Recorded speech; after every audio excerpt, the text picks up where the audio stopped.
All right, Mitch, thank you for joining me back on the Flipping Junkie podcast. How you doing? I'm doing good. I love that name, Flipping Junkie. I've been a deal junkie for my whole life, it seems like. Yeah. People say, when are you going to retire? I said, I'd be jonesing in like a day and a half, Yeah, I know how you feel, man. That's, we've been working on the software and all this kind of stuff. And, I keep getting tempted to go out and do some deals, go out and meet with some sellers and stuff like that. But, I've had to focus on this. And, Melissa's been running the flipping business, so she's been doing all of that. And I don't know, it's just really good. You got some good help, Yeah. That's kind of like me. I have a lot of different businesses. It's just maybe that's what we're going to talk about is how businesses morph or whatever. But having great people around you makes all the difference in the world. And it took a long time to learn that and to trust people enough to give up, your babies, because they're all your little babies. Yeah, she's great, and it's in good hands, very, very good hands, very capable hands. All right, let's get right into this, Mitch. What were you doing 20 plus years ago to develop your investing business? Like, what's the story here? How was your start, and how did you end up where you are now, doing all the different crazy things that you're doing? Yeah, people ask me how did I get into real estate. I said I failed at everything else. I mean, there was nothing left except this last thing, real estate, to try. And then I was just going to go shoot myself, I guess. I don't know. I've been an entrepreneur my whole life. And I always did I always had the bartending job so I could at least have some money in my pocket, because jobs don't always pay the way they're supposed to, or at all sometimes, which was a big lesson. You can do the work sometimes. That's half the battle. Getting paid's the other half of the battle. So especially in the service industry or collections. Yeah, I had a paperboy job when I was in middle school. And I spent the whole month delivering papers. I had to get up I don't know why my parents thought this was okay. I had to get up at like 3:30 or something to go get the papers, roll them all, and then take them out to my route, which was like a mile, and come back. And after that first month, I went to get paid, and they told me I owed them money because of the papers I got on roofs and stuff like that, where people called and said they didn't get papers. Needless to say, that didn't. Lied about it, but there's probably a lot of people that got their paper just fine and they didn't pay. So you thought the job was delivering the papers. The job was rolling the papers, delivering the papers, and collecting the money. And the collecting the money took as much time as the job sometimes. So I bought my own condo, and then a 1-bedroom efficiency. And then I said, I need a little bigger place. And I got a 2-bedroom condo down the street, and I had 2 of them. And I figured out that if I rented the efficiency and rented the extra bedroom in my 2-bedroom condo, that I could live for free and maybe even make $100 a month, and then that was kind of cool. So I was getting turned on to the buy and hold thing, and then I decided I wanted to buy a real house and sell those 2 condos. And I sold those 2 condos, and I had more money in the bank than I made in a year and a half at my job. Yeah. And that's really when the good Lord hit me with a baseball bat and said, "What are you doing, man? Look at this. Pay attention." And so I said, maybe there's something to this real estate stuff. Maybe, just maybe. Just maybe. All right, so that's what got you in. So you've, obviously you've done a lot, and you've been through a lot of different things, and I'm sure over those years you faced quite a few challenges and made some mistakes, right? Oh, just a few. What are some of the big ones I think people listening out there could learn from? You really have to be good at one thing before you go on to the next thing, because everything that you do requires, every new little shiny object or new strategy that you try takes everything you've got to get off the ground. And that took me a while to learn. Also to learn to delegate, and that there was people that were much better at things than I was. I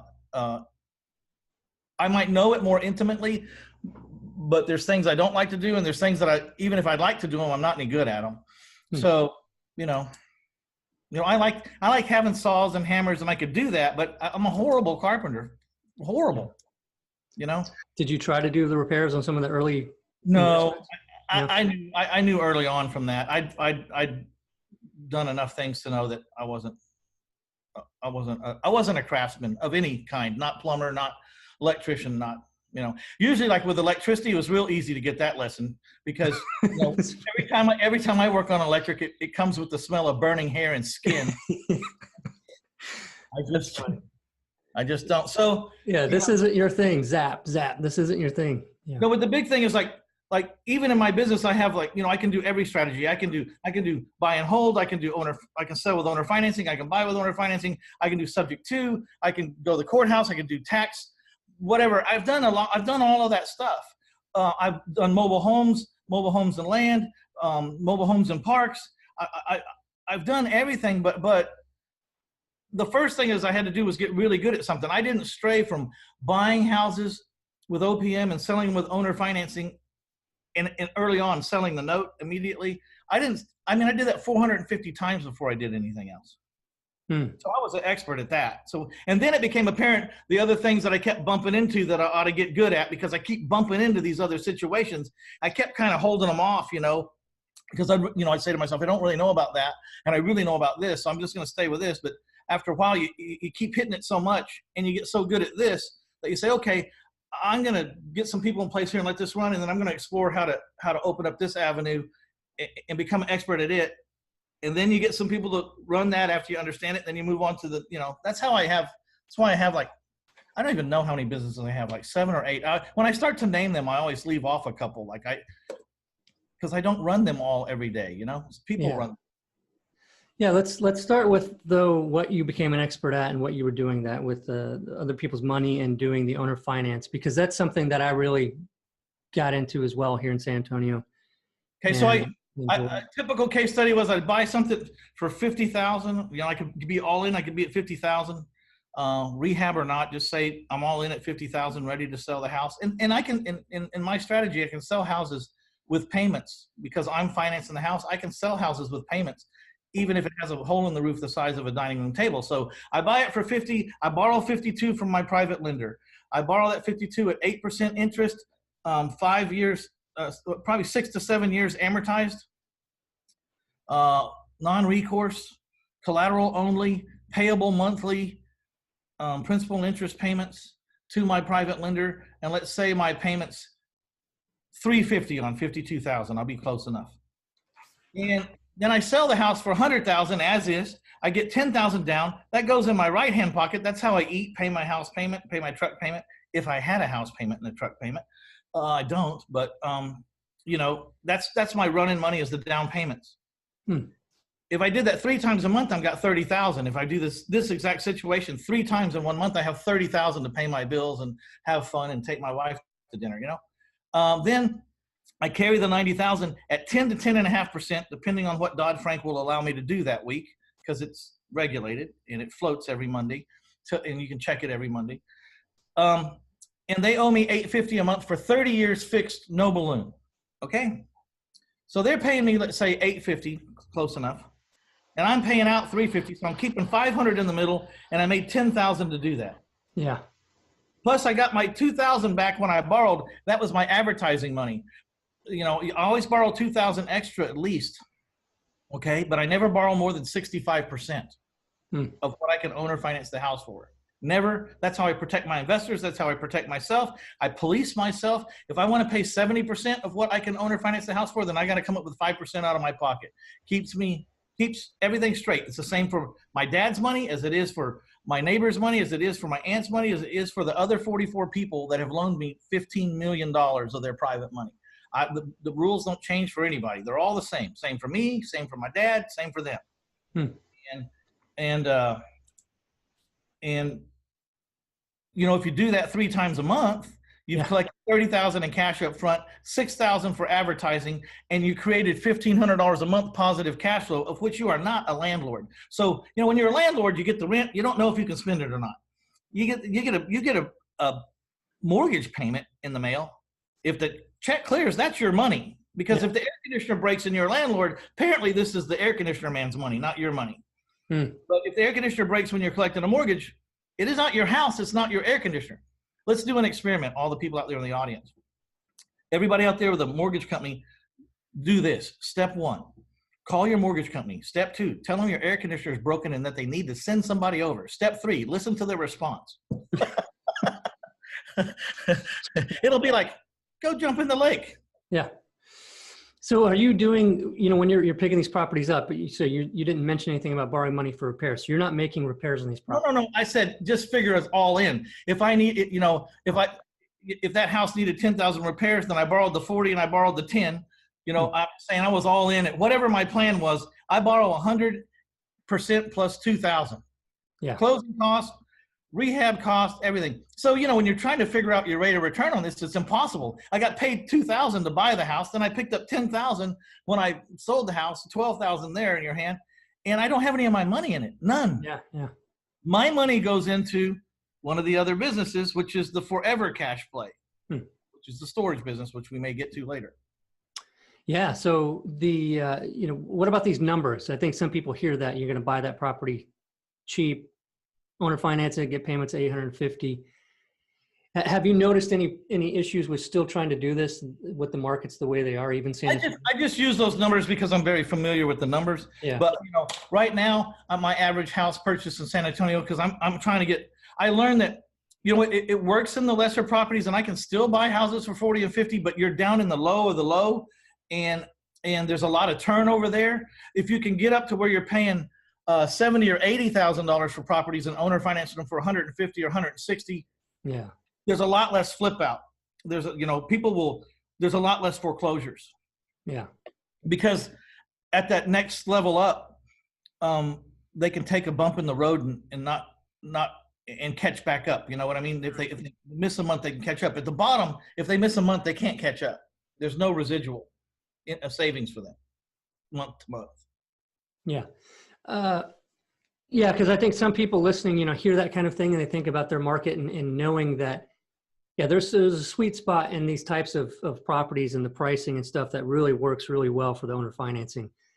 Yeah, but don't. The only reason why I'm not sure, but I'm pretty sure, because I have a lot of students around the country. Some of them are in Los Angeles. I had one lady that needed to sell.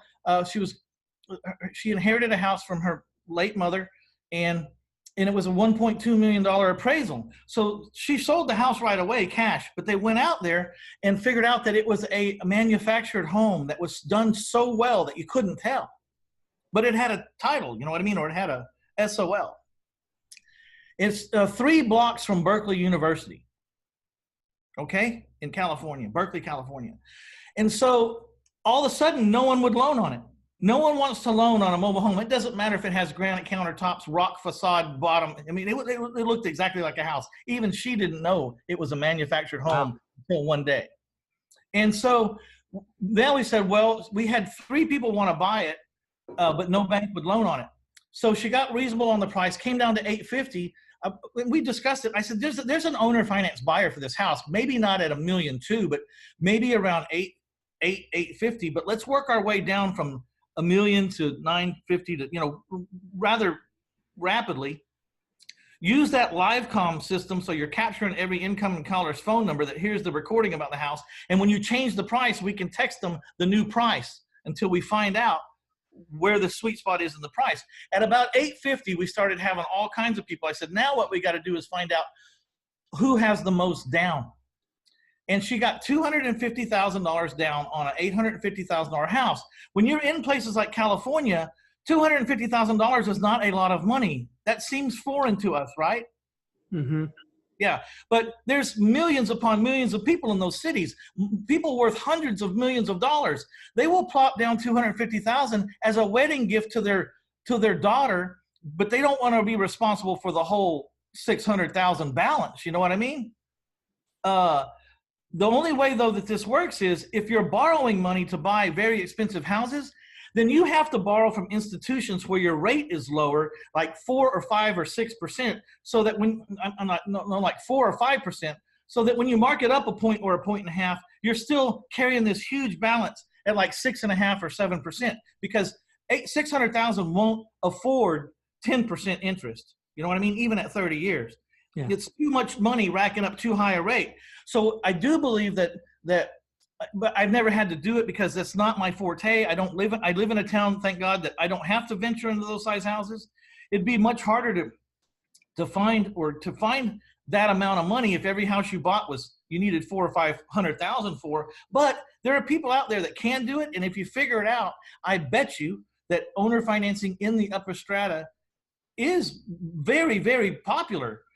Like they would say, well, who's going to have $200,000+ to put down on a house? I said, well, I really don't give a shit how many. I just need one. Okay. Yeah. I need one. And there's about 10 million people living in this city. Okay. And I need one, gregariously rich person who doesn't want to mess with a bank, who has someone they want to give something to, or a benefactor, or just needs a place that his wife doesn't know about. I don't know what, you know what I mean? I don't know what, but there's a million reasons why owner financing will work. A lot of them say, look, I'm just going to do it, get in the house, get everything settled. I'll refinance later. Never happens. Or maybe it does. Who cares? Yeah. Yeah, nice. Yeah, and that I think that gets into this whole thing about where a lot of times we come from our experience and, make assumptions that other people think the way we do. And, right. And, well, if you're going to buy $100,000 houses and you're in that league and that's what you want to do, hopefully you're worth 50 million or whatever. You just go to the bank and you get a line of credit for 3 or 4 million and you start start flipping $1 million houses, That's not what I do. I'm Mitch Little Deal Stephen. Okay. That's what, that's your thing. That's where you want to be. And that works good for you. So. I choose to diversify. I choose to take $1 million and spread it out over 8 to 12 houses, and no one house is going to kill me. And no one vacancy is going to affect my $1 million. And a downturn in the market, everybody needs my little Walmart house. Every person who ever went to Walmart needs my Walmart house, and my houses will be full long after the $1 million houses are sitting on the market for 6 months. Mine will all be full. Yeah, nice. Yeah, it's cool. So I do big business, but I just take little bit smaller pieces, diversified, keep throwing them over my shoulder, and I turn around and there's a great big pile of owner finance notes that I collect every month, a huge pile. I mean, I won't tell you how much I collect, but I'll tell you that I write out $73,000 worth of checks to my private lenders every month. Nice.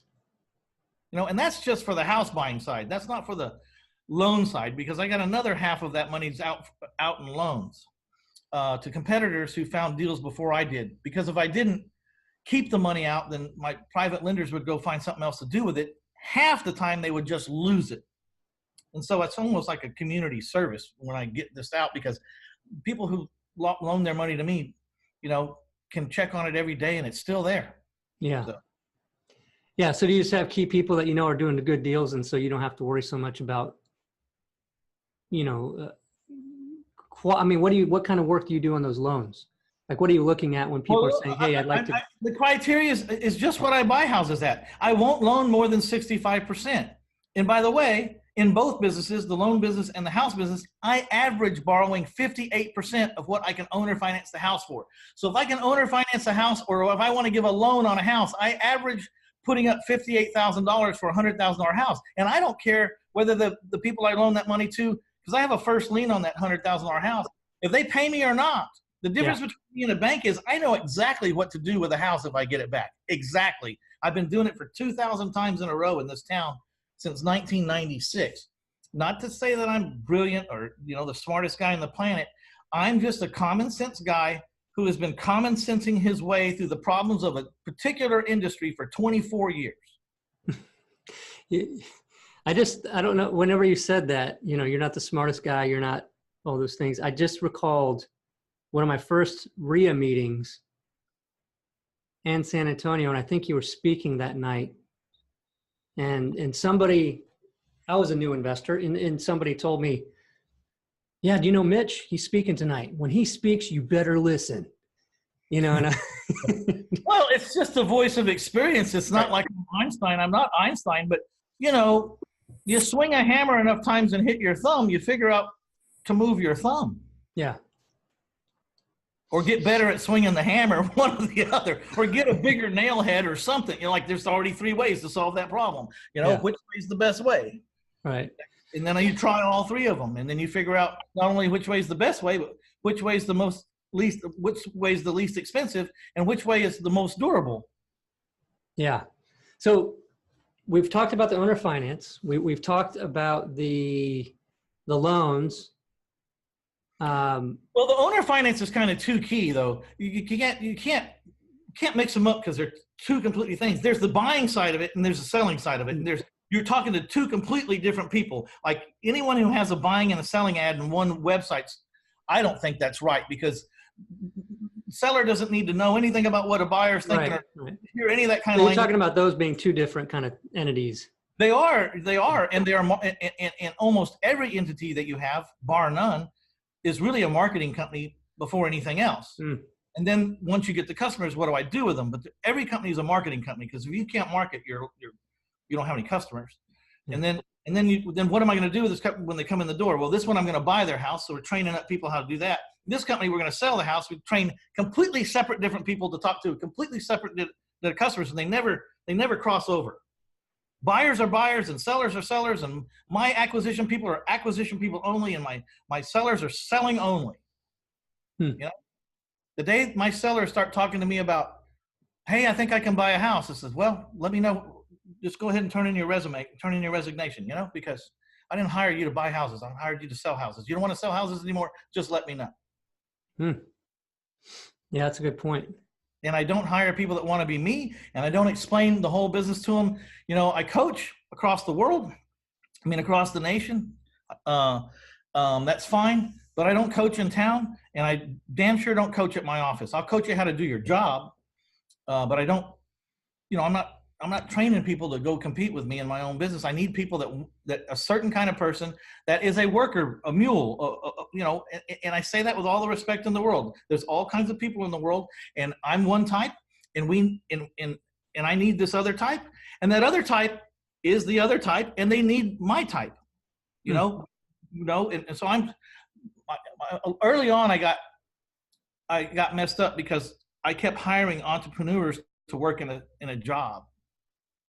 And that doesn't work. Matter of fact, I do personality tests to make sure. You want to hear what the personality test for? When I'm hiring people, they got to be responsible. They got to be honest. They got to be punctual. They got to be money driven. They got to be personable. They got to be all these good things, you know. And then I test for these two bad things. I prefer that they cannot manage their personal money worth of crap, which means if they make $50,000, they don't have any money at the end of the year. And if they make $100,000, they're still not going to have any money at the end of the year.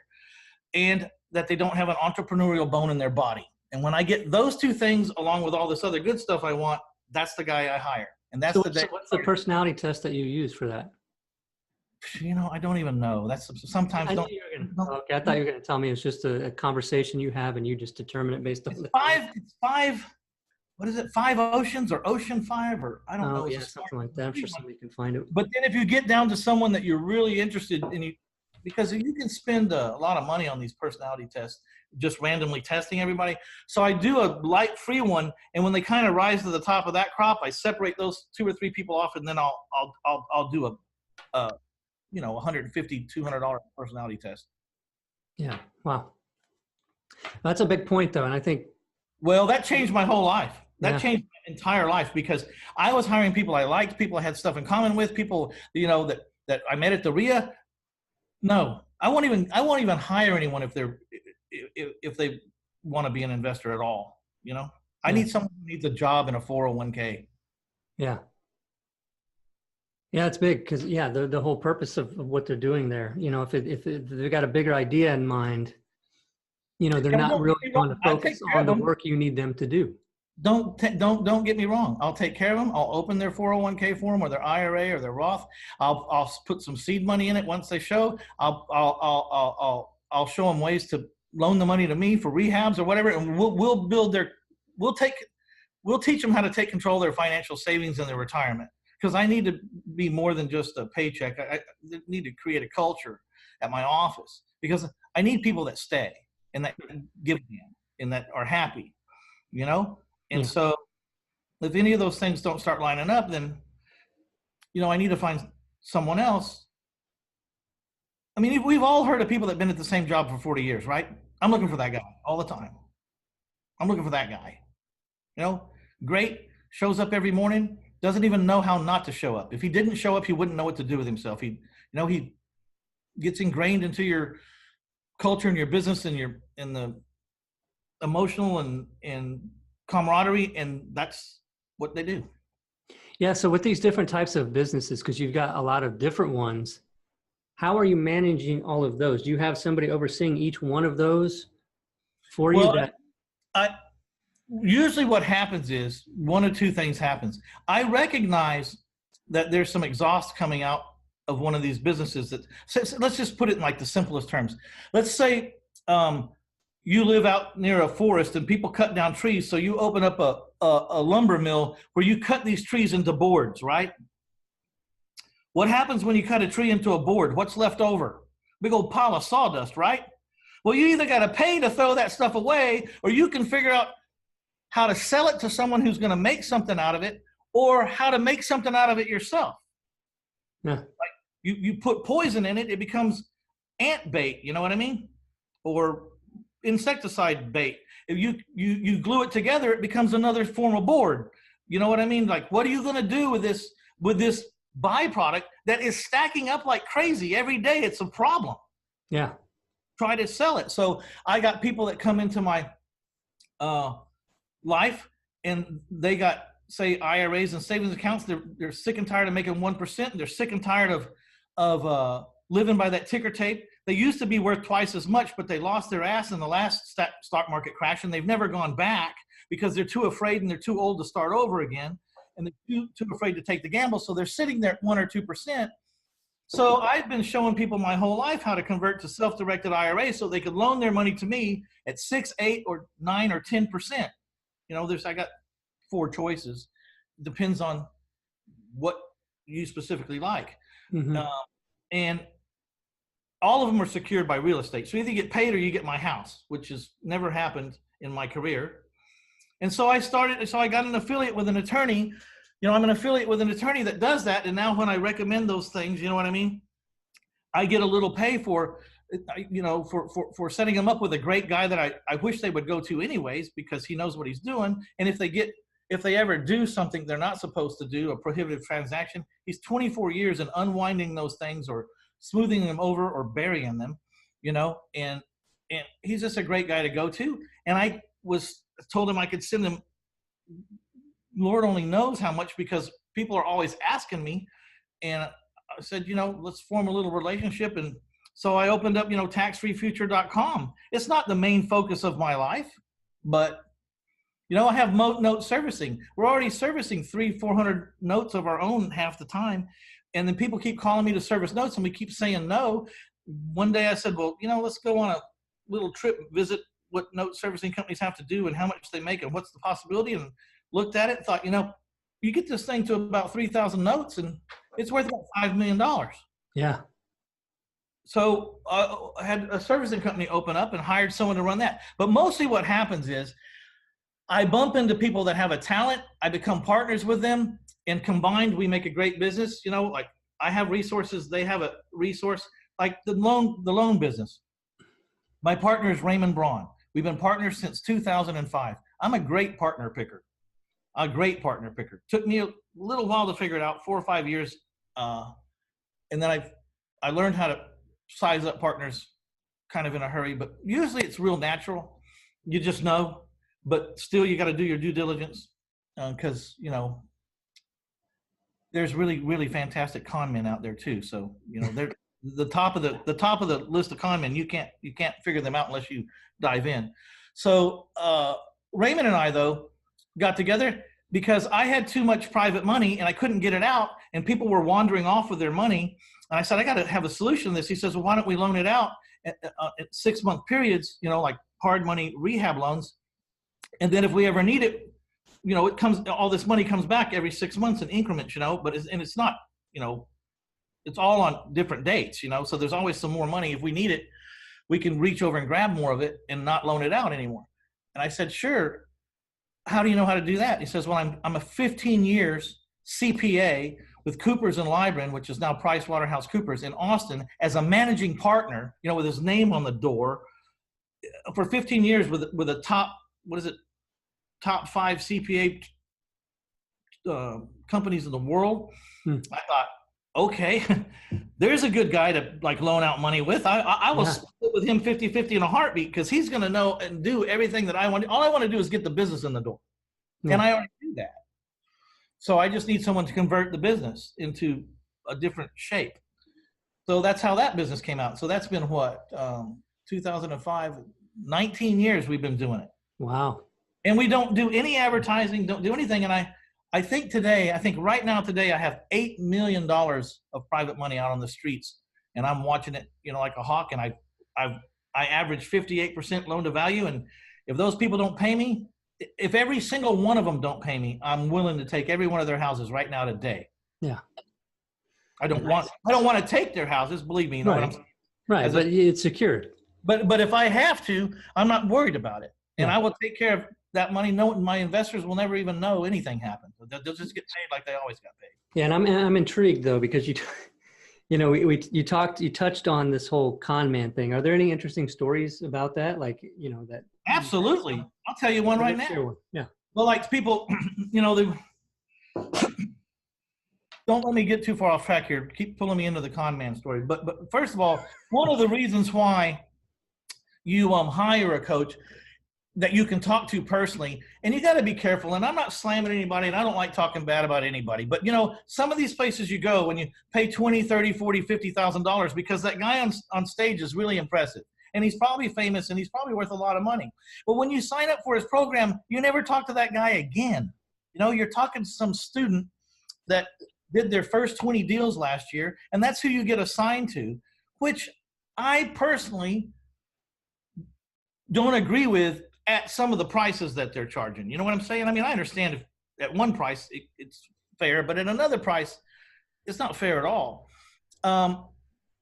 So when you're talking, so when I have students, and I don't have very many one-on-one students because I'm going to talk to them. They have full access to me. If they want to talk to me, they can call me and I'll answer the phone. But because of that, I can only take like 15 people a year because I'm going to answer the phone and you're going to talk to me. And the reason why that's important is I got 24 years experience of getting my gonads kicked up into my ears, and I can tell you a lot of things that are going to happen before they happen. If you'll just start talking to me about your conversation with your buyer or seller, I can start to smell what's going on.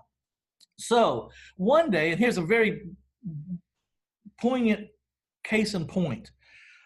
One time we're on the Q&A call, the weekly call, and this guy says, and that's a different group of people. That's not one-on-one, but anyone in the world.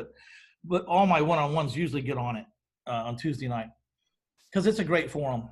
So the guy says, I bought a house for $35,000.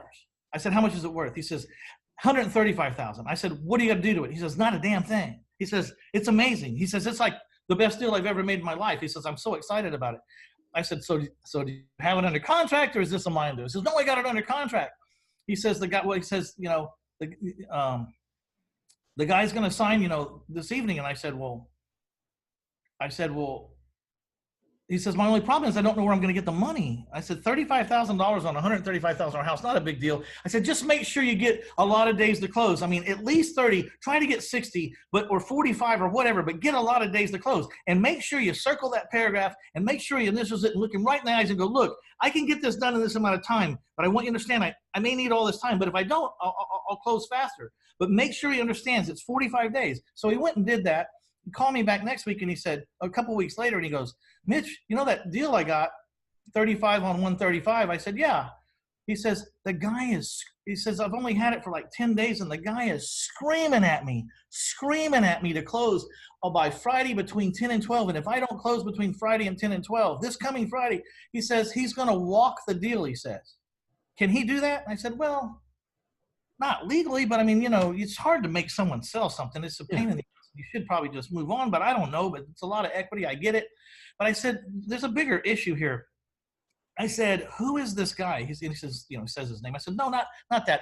Who is he? What does he do for a living? How do you, he goes, well, he's a policeman. And I said, oh, he's a policeman. Great.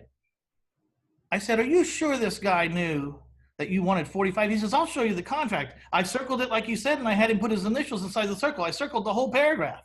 Yeah. And I said, okay. I said, I think we got a problem.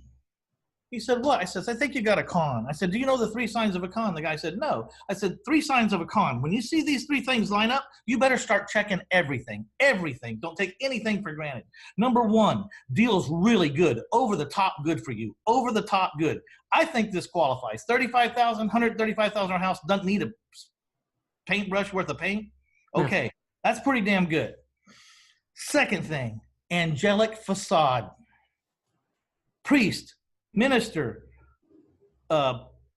Marine, missionary, policeman, something angelic.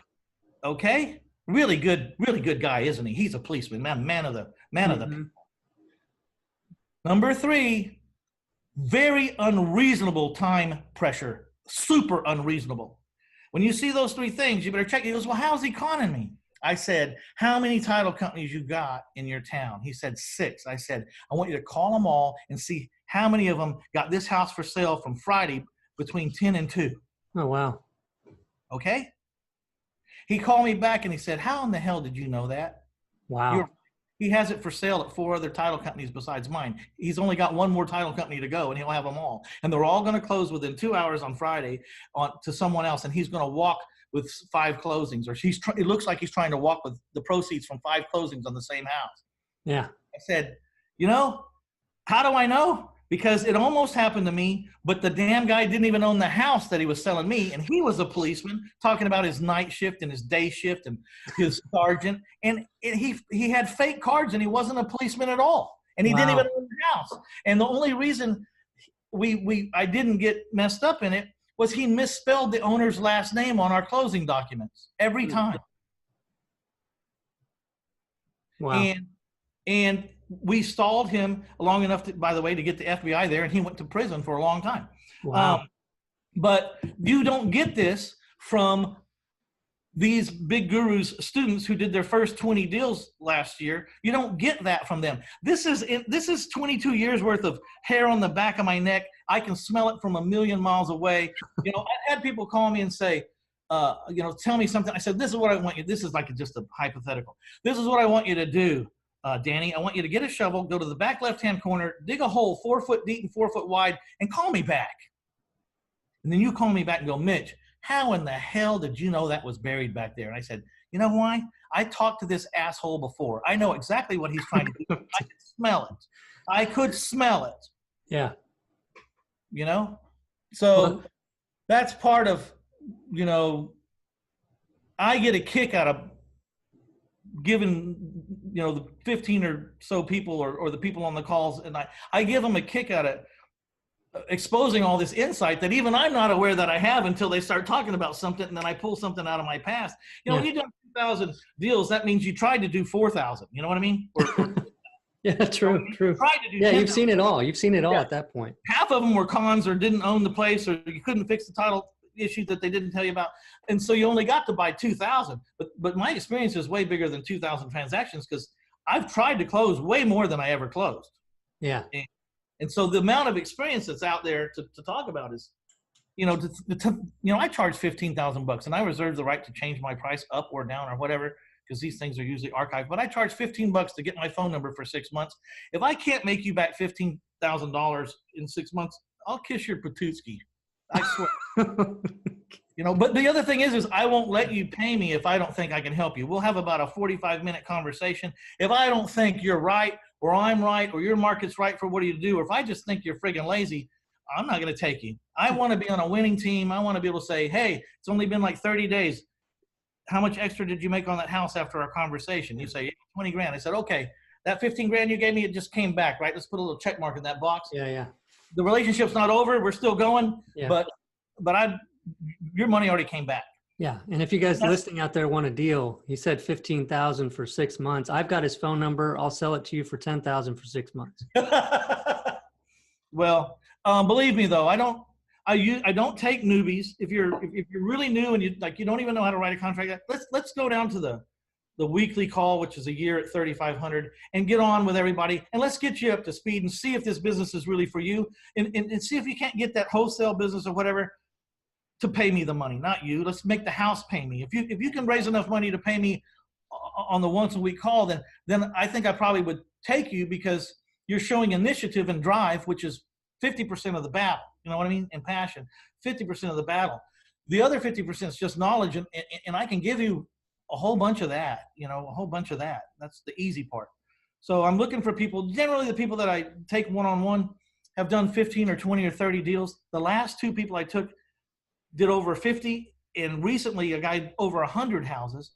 These guys weren't asking me how to be successful. They were hiring me to get my angle on how to become an owner financier instead of a landlord. And they wanted that guidance just to get the lawyers and the Dodd-Frank and the paperwork and everything in an assembly line. And they did 1 or 2 houses and they were gone because they didn't need me to hold their hand. They needed me for technical reasons, and they just wanted to shortcut it. And those are the kinds of guys I really like to help because they're quick studies. They understand, and I just keep them from going out of bounds or getting in lawsuit trouble, or I do my very best to get them on the right track and get them insulated from as many problems as possible. Yeah. No, that's awesome. And I know that you've coached so many people, and I haven't coached a lot of good things. I mean, as far as like some of these, I'm not a millhouse. There's people that sell millions of, hundreds of thousands of courses a year. I don't know exactly, but thousands upon thousands. I mean, maybe I've had 20,000 students in my 5-year coaching career, but only probably 200 of those have been one-on-ones because I don't want to take just anybody. Plus, I'm the one that's answering the phone, and a lot of those gurus out there have chastised me because they say you can't scale this, and I say, well, I'm not sure I want to scale it. Yeah. I need the personal reward. At this point in my life, I'm 58. I'm looking at 60 in a couple of years. It's like killing me. I don't need money right now nearly as much as I need that emotional high of being part of changing someone's life and in the camaraderie and slapping each other and going back and go, good job, man. Way to go. That's freaking great, man. You're making it. You're going a couple more deals, man. You can tell your boss to shove off. Yep. You know what I mean? Yeah, that's awesome. I get a kick out of that. Otherwise, I wouldn't do it because it's the biggest energy suck in my life right now. If I wasn't doing that, I'd be coasting all the time. But I like it, apparently. And as long as I like it, I'm going to do it. And I think the reason why I like it is on the people that I choose to take, 9 out of 10 times, their life really changes, really, really, really changes in big, big ways. Yeah, that's awesome. So do you feel like you've had to, actually, no, that's not, I don't want to. Go ahead. I wanted to ask right now. Let's be transparent. I like those hard questions. So what were you going to ask? Well, no, it's not. I don't know. I like this. I have another question that I'd rather ask. What is your advice right now to beginning investor based on current market and economy?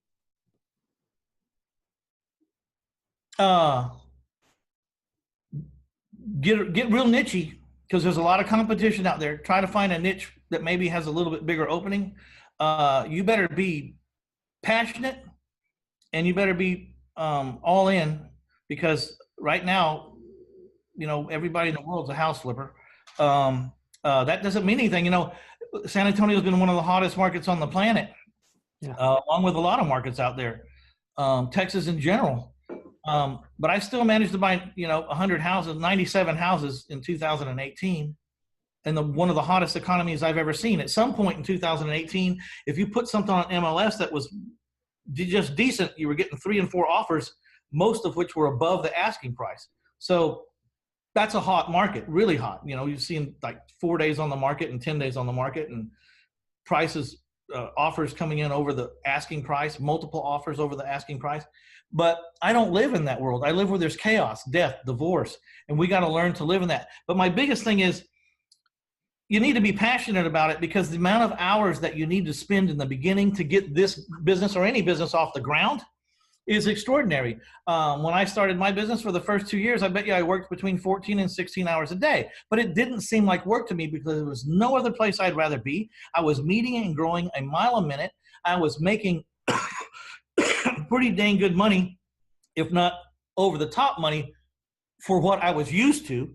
You know what I mean? When you make $36,000 a year and you start making 100, that's a big deal. Yeah. If you make $36,000 a year and you start making 70, that's a big deal. I I went from 70 to 100 to 150 and it just kept going. I was enthusiastic partly because I liked what I'm doing, and the other part was because it was making really good money, and apparently I was halfway decent at it. And I know now I was born. This is what I was born to do. I've been talking real estate nonstop and doing real estate nonstop for 24 years, and I have no idea why, other than I needed to make some money. That's when it started. But money's not usually enough to keep you going that long. Yeah, for sure. Awesome, Mitch. Well, I think it's been information-filled show. It's been excellent. I'm sure everybody out there listening has really enjoyed it, all the insights and the stories, and definitely know what you're talking about. You've been there. You've seen everything. Do you have any last words you want to share with the audience, or anything about if they might want to contact you, how they should go about that? It's real easy, man. Just go to 1000houses.com, 1000houses.com. Was it 1000houses.com?